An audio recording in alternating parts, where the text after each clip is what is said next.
Eva had always believed in love. She had believed in marriage, in vows, in promises whispered late at night and sealed with gentle kisses.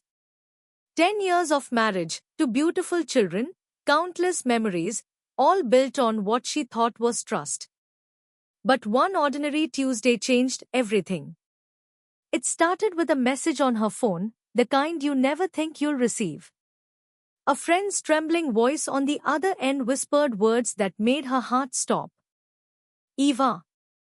I think David's been seeing someone else. Her hands shook, coffee cup slipping slightly, spilling warm liquid onto the counter. She stared at the phone, her mind refusing to process what she had just heard. No, it can't be true, she muttered, but deep inside, a gnawing suspicion had already taken root. By evening, Eva had confronted David. She had walked into the living room, the sunlight fading behind the curtains, casting long shadows over the furniture they had chosen together. David, is it true? She asked, her voice calm but brittle. David, lounging on the couch with that smug expression that always irritated her, didn't even flinch. What are you talking about? He asked, feigning innocence. Eva's eyes narrowed. Don't lie. I know. He smirked. Eva, maybe you're imagining things. You worry too much. It wasn't a denial. It was an insult. Over the next few days, the truth came crashing down. Photos, messages, and a confession from someone she trusted left Eva shattered. David had been having an affair for months. Worse, he had already started thinking about the divorce, planning how he could take everything she had worked so hard for. The papers came next, divorce filings that listed not just custody arrangements, but financial demands that made her blood boil.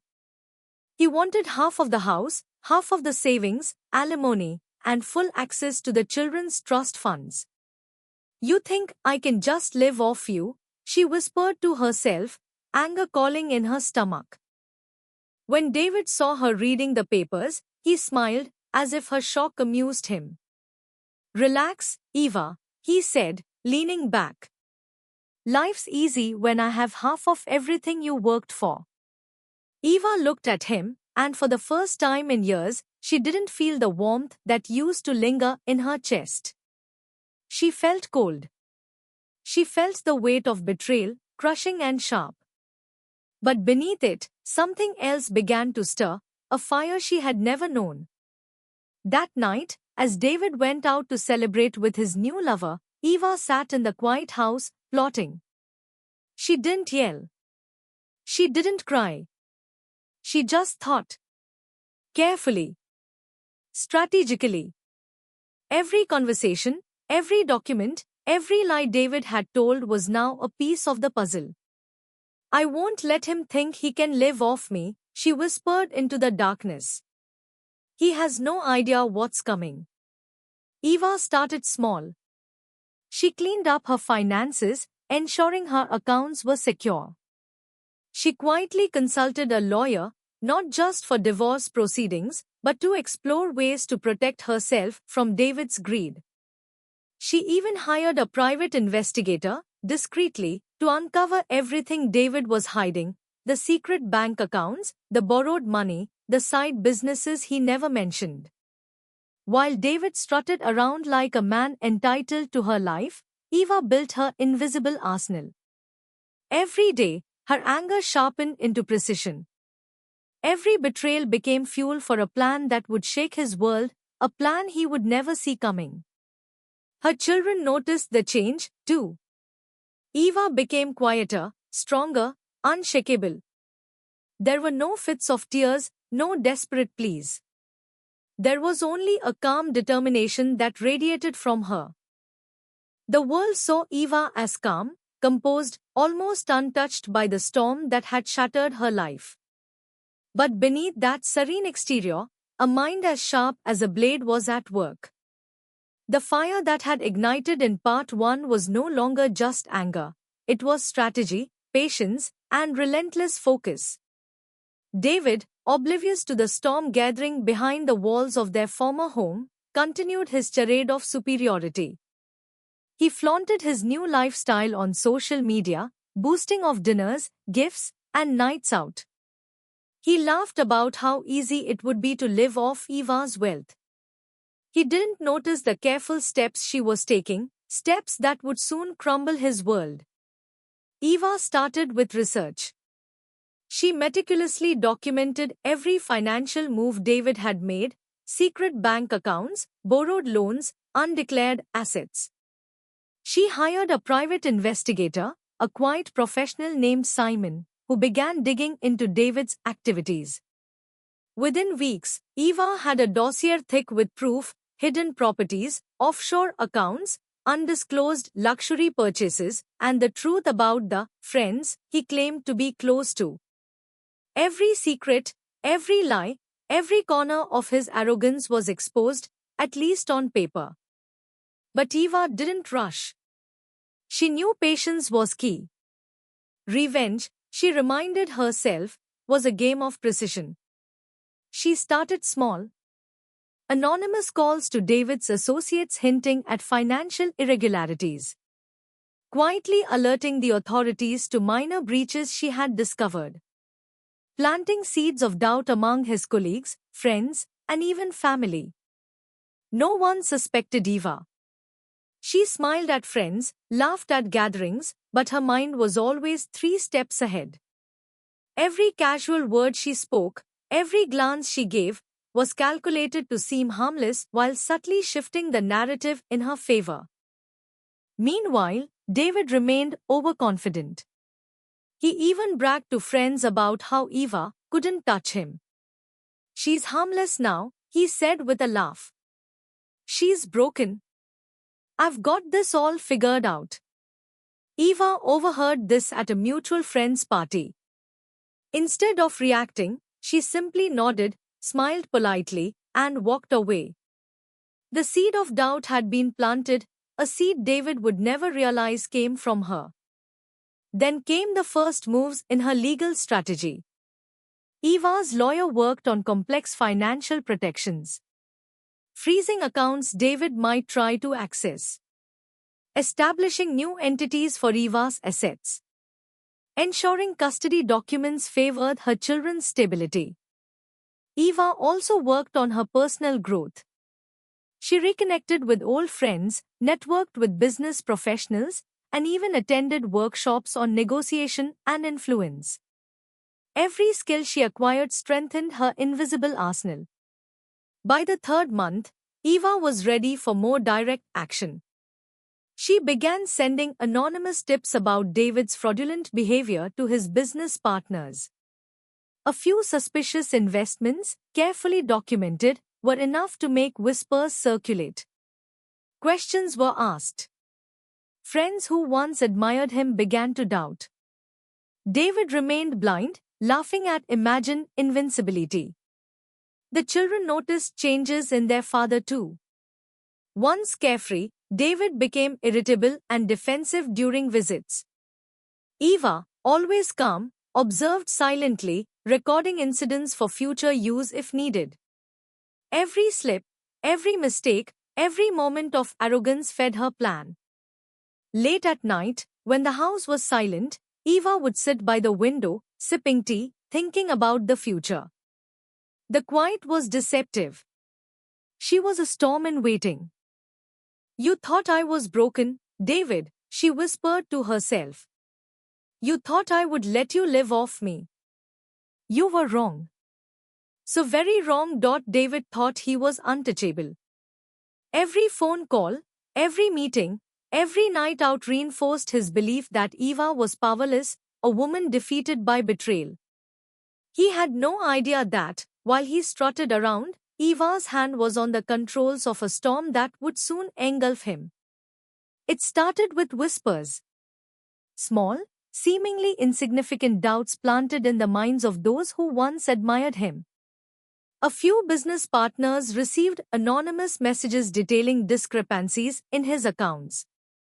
A trusted supplier questioned late payments.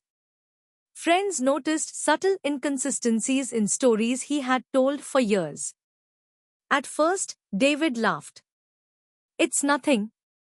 Just rumors. People are jealous," he told himself. But when the first letter arrived from an official regulatory body, triggered by the carefully planted evidence Eva had compiled, the laughter died in his throat. Eva watched quietly from a distance. She never made herself visible, never let him suspect. She was the ghost behind every misstep. Every phone call he missed, every opportunity he lost, was the result of her precision. Then came the public humiliation, small, yet enough to rattle him. A local business news website posted an article about a company he had invested in, hinting at irregularities. The headline didn't mention him by name, but anyone who knew David instantly connected the dots. His colleagues began to look at him differently. Subtle glances, whispers, meetings where his ideas were questioned. David, who once thrived on admiration, now felt the creeping isolation. He tried to fight back. He called friends, lawyers, even his new lover, claiming everything was a mistake, a misunderstanding. But every step he took was anticipated. Eva had already prepared countermeasures. Legal advisors ready with documentation. Friends and business contacts briefed anonymously on the truth. Evidence carefully timed to surface exactly when it would do the most damage. Every move he made only pushed him deeper into the trap.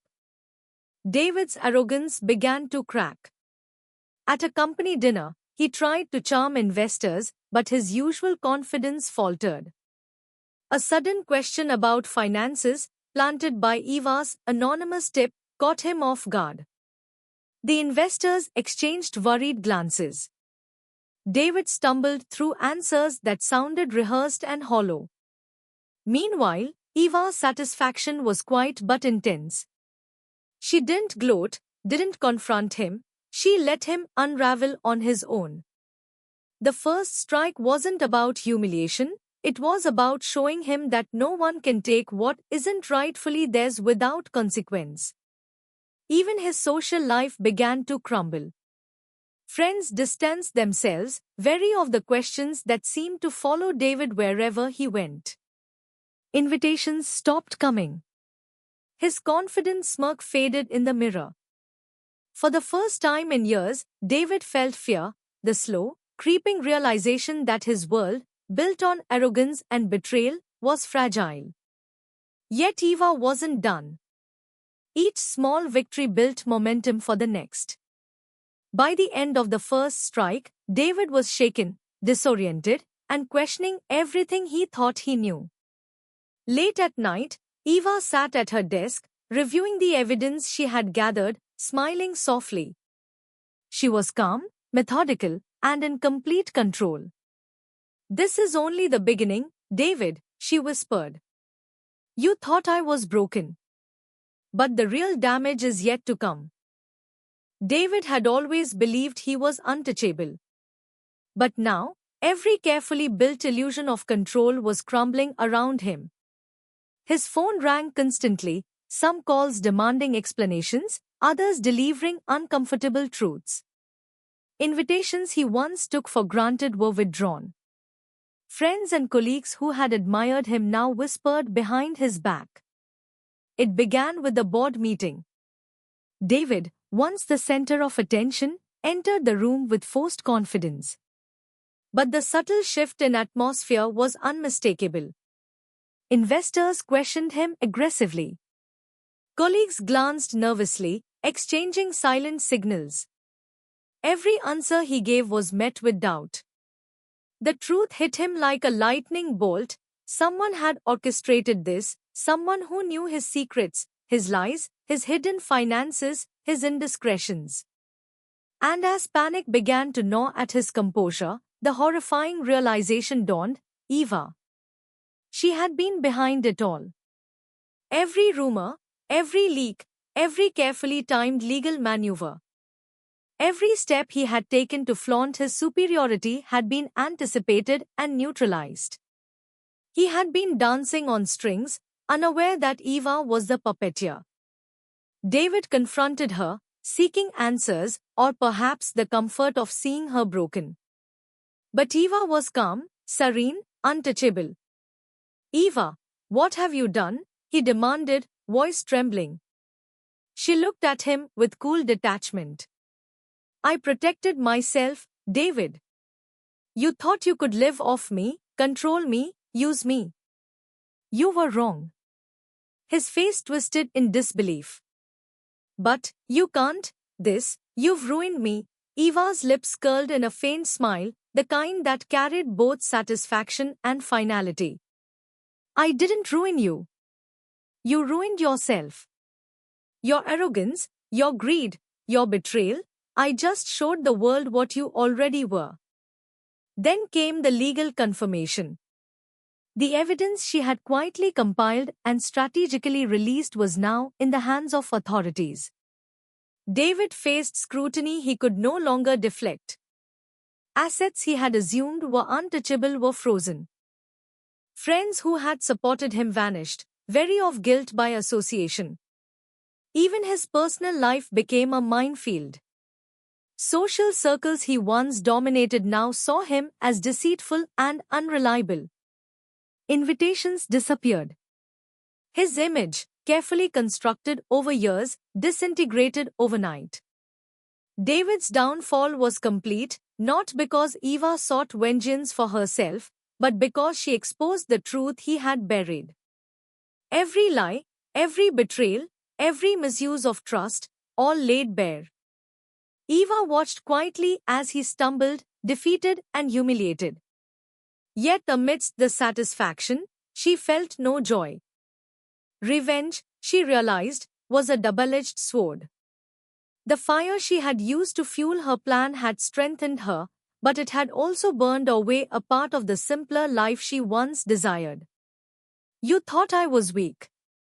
That I would let you walk away with my life. But strength is not about fighting openly.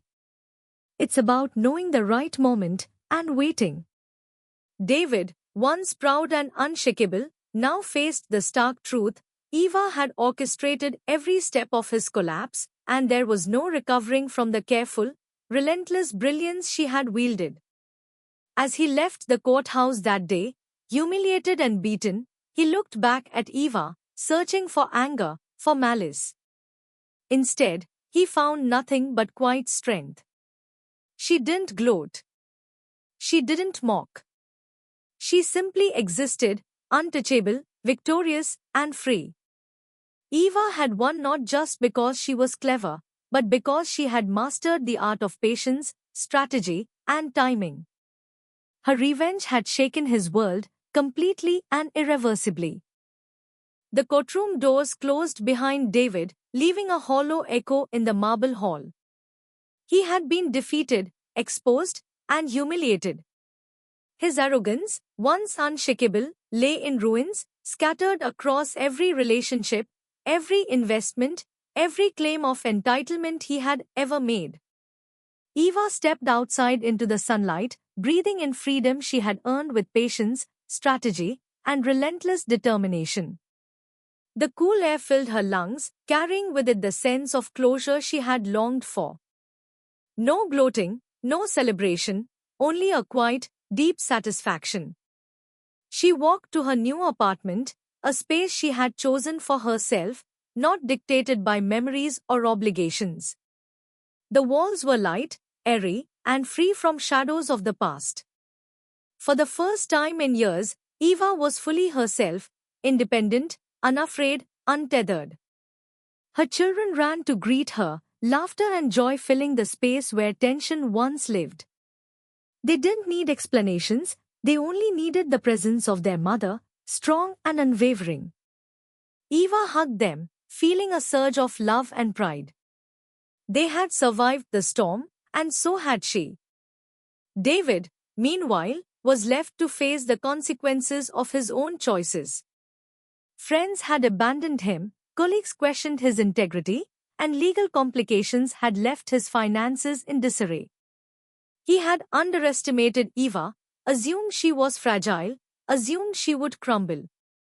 But she had done more than survive, she had outsmarted him at every turn. In the weeks that followed, Eva focused on her life. She rebuilt her career, invested wisely, and strengthened the bonds with those who mattered most. Each day, she grew more confident, more capable, more alive. She no longer looked back with anger, she looked forward with clarity and purpose.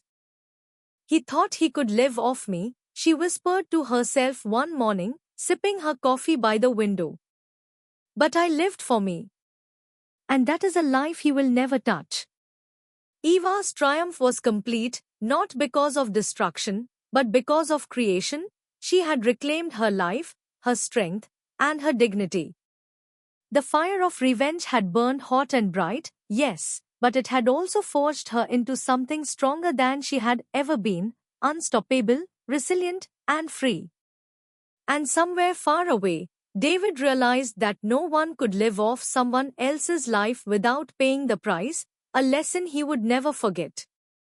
Eva smiled, closing her eyes as sunlight spilled across her face.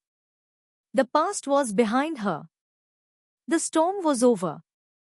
And for the first time in a decade, she was truly, wholly liberated.